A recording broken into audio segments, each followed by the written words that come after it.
Como eu curei os pensamentos suicidas e a depressão profunda,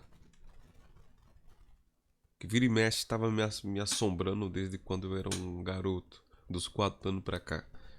Como eu curei isso? Como eu curei esses pensamentos de desistir da vida? Essa coisa que quando eu pensava no pensamento com o futuro positivo, logo vinha um pensamento distorcido de algo que eu não ia conseguir.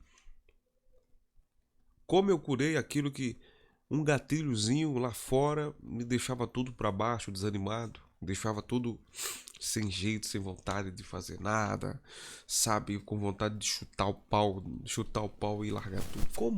Como eu curei isso? Como foi que eu botei isso para fora e de repente eu comecei a florar, de repente eu comecei a ter o sabor da vida? Se você chegou aqui neste vídeo, estava com um pensamento suicida, estava com depressão, pensamento suicida, ansiedade, tudo isso, fica até aqui. Esse vídeo eu vou trazer para você, não é assunto, né, religioso, né? Não, religião, não sei o que, faça mais isso, faça mais aquilo, né? Não. Trazer o que foi que trouxe resultado, que me livrou disso, que, que me livrou disso e como vai livrar você. Na minha busca de desenvolvimento, a minha história começa assim. Eu sou um garoto da Bahia, do interior da Bahia, tive que sair da Bahia há muitos anos. Foi quase corrido por coisas que aconteceu comigo lá, envolvendo bebidas. Bebia bastante, usava até algumas drogas. As drogas ficou por lá, mas a bebida me assolava, o vício em pornografia. Eu falei, não é possível, cara, não é possível que tem gente que não tem vício nenhum. E eu comecei a me questionar, por que essa vontade toda de procurar vício, meu? Por quê? Até que um dia eu resolvi. Eu tinha sonhado com uma cobra gigante uma noite, uma cobra muito grande num quintal muito bonito, trocando de pele. E depois daquele sonho, realmente, um mês depois, eu larguei a pornografia. Foi uma briga. Foi uma briga. E nisso, a bebida, eu tinha tido uma discussão há um poucos anos. Isso é uns 6 anos atrás. Mas antes, por causa de bebida com meu irmão. Aí falei, vou parar. Parei, depois parei a pornografia. Sobrou muita energia pra mim. Eu falei, pô, rapaz, rapaz, eu sou super-herói. Comecei a me sentir outra coisa. Só que vira e mexe tem uma tristeza muito profunda em mim.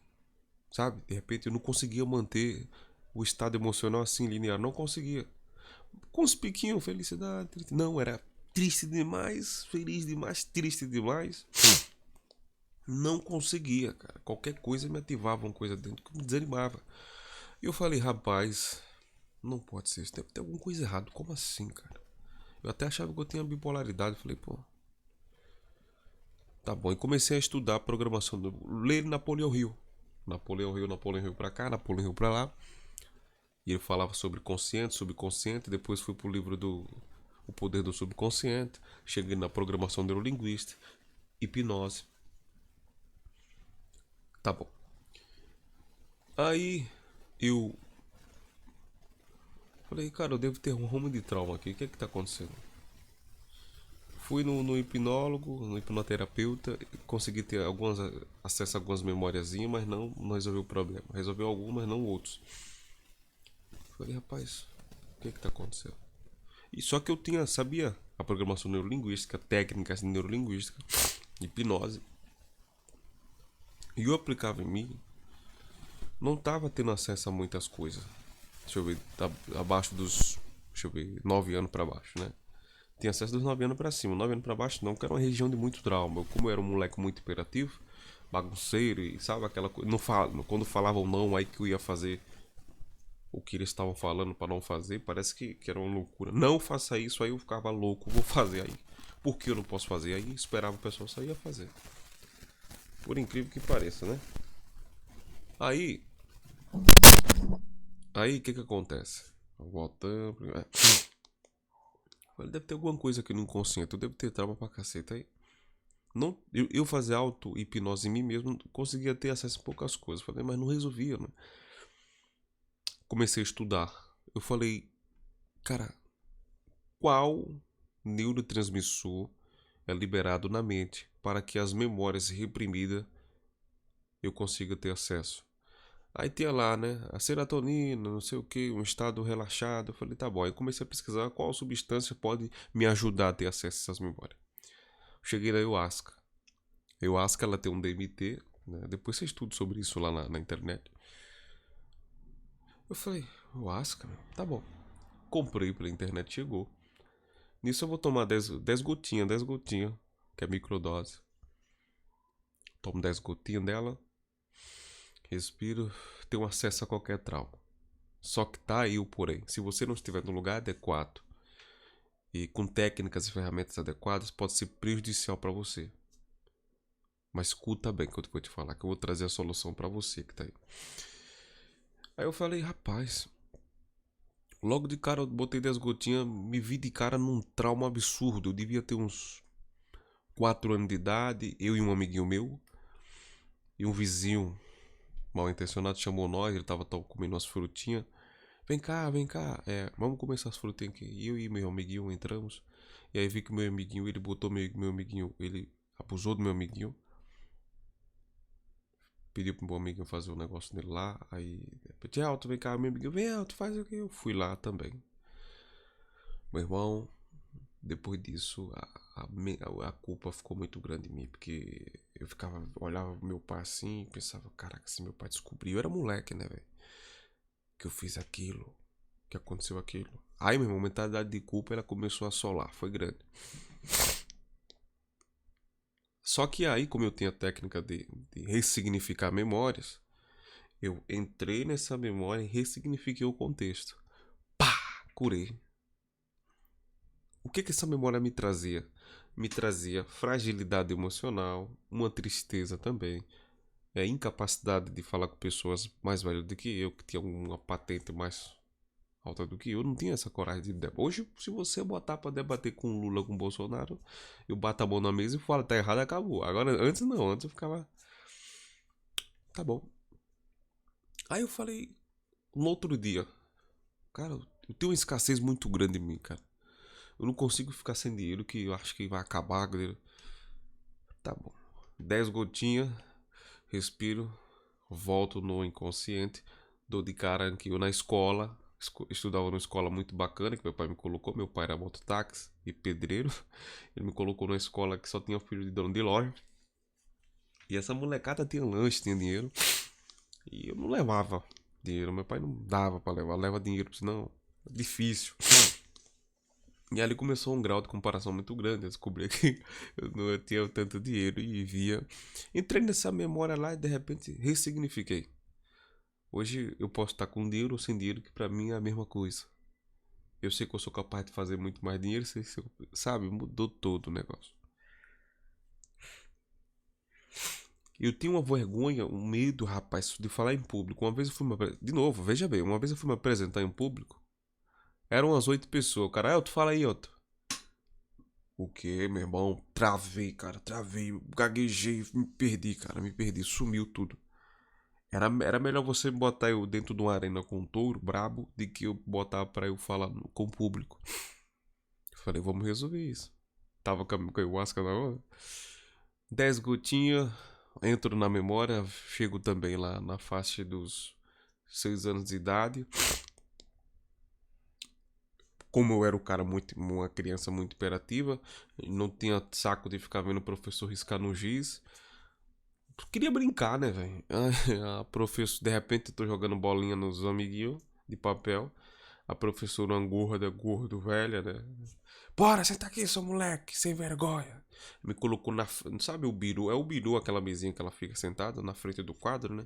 Na frente de todo mundo. Me colocou do lado dela ali. E todo mundo me olhava e eu triste, eu olhava, ficava assim triste. Todo mundo me olhava. Aquilo pronto. Traumatizou, né, velho? Voltei lá naquilo, ressignifiquei, mudei o contexto. Pá!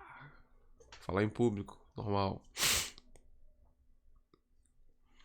Só que ainda, bicho, eu tava num estado depressivo, aí começou uma depressão começou a manifestar em mim aquilo que estava escondido. Uma depressão funda começou a desencadear pensamento suicida.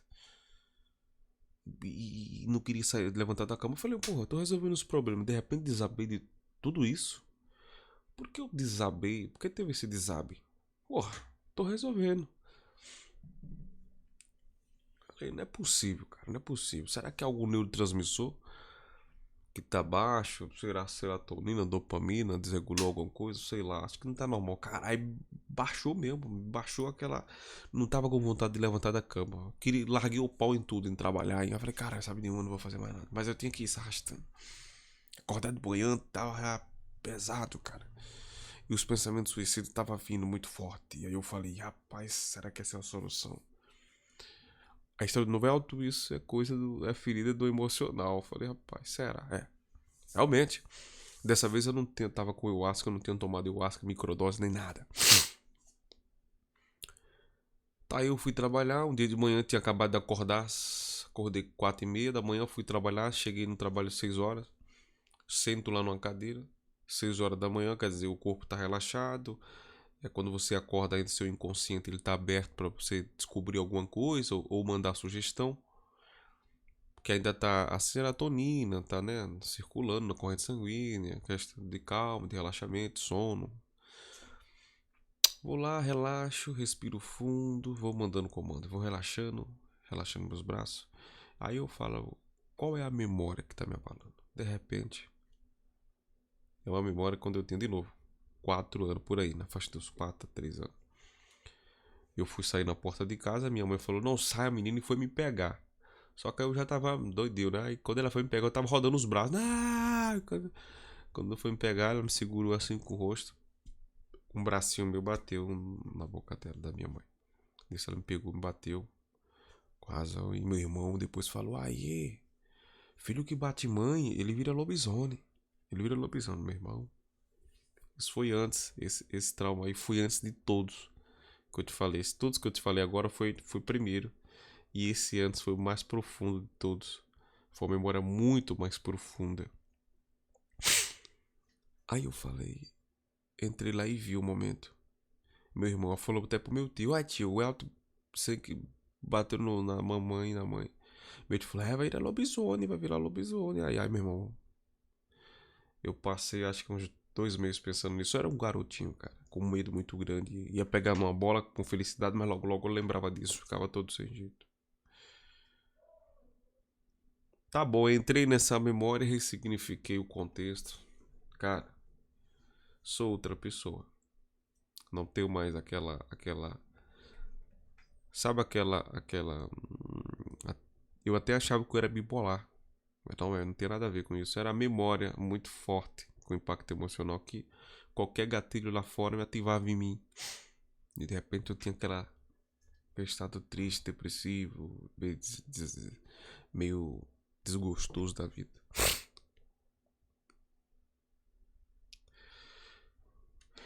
O que eu quero dizer com isso, principalmente para você que chegou até aqui no estado depressivo ou até pensando em tirar sua própria vida? Não faz isso. Vou te falar uma coisa para você. Qualquer desconforto emocional que tá tendo em você, qualquer coisa desse tipo, dói muito, eu sei. Passei por isso. Vá por mim. Fala com a sua criança interior. Relaxe.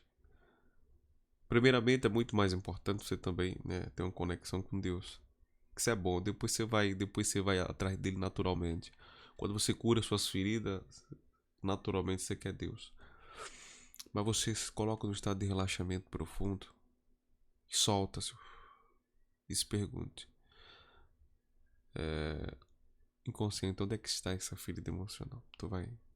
Se você não conseguir, você procura uma instituição, uma casa, sei lá, que consagre ayahuasca. Só que primeiro você veja se você seu estado de saúde ele é adequado. Você vê se você não tem parente bipolar, com esquizofrenia, todas essas coisas. Se você não tem um parente perto com essas coisas, quer dizer que você não tem aptidão para desenvolver essa doença. Você vai e procure.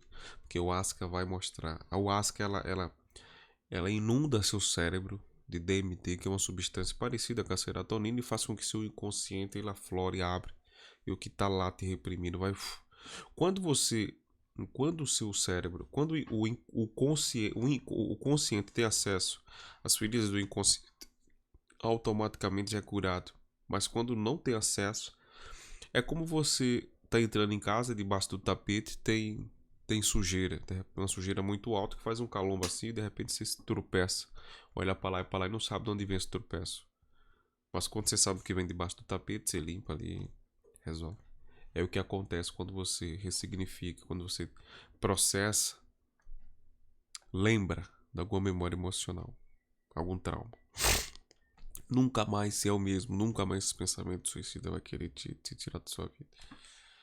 Eu te garanto, pode ir por mim, não tire a sua vida, não faça isso. Não faça isso. É porque essa ferida emocional ela é tão grande que o seu inconsciente está sem saber o que faz. Às vezes você vai buscar em pornografia um refúgio, em bebida, em comportamentos que não vai trazer resultado. Vá no inconsciente. Aprenda, vá lá na internet, veja como é que eu tenho acesso ao meu inconsciente. Como é que eu ressignifico a memória com PNL? Vai lá que você vai aprender. Aprenda tudo isso. Aprenda duas coisas. Como eu tenho acesso ao inconsciente e como eu ressignifico a memória traumática com PNL. Só isso, é só isso. É duas coisas que você vai aprender, só isso. É coisa pouca. Aprendendo isso, você entra na memória e ressignifica. Você vai saber entrar na memória e tirar aquela emoção que está lá.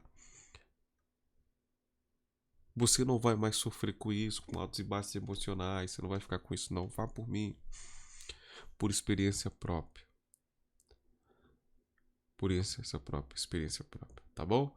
Um abraço para você, que dê tudo certo na sua vida, que Deus esteja conosco, as energias positivas e tudo dê certo, tá bom? Um abraço, tchau, tchau.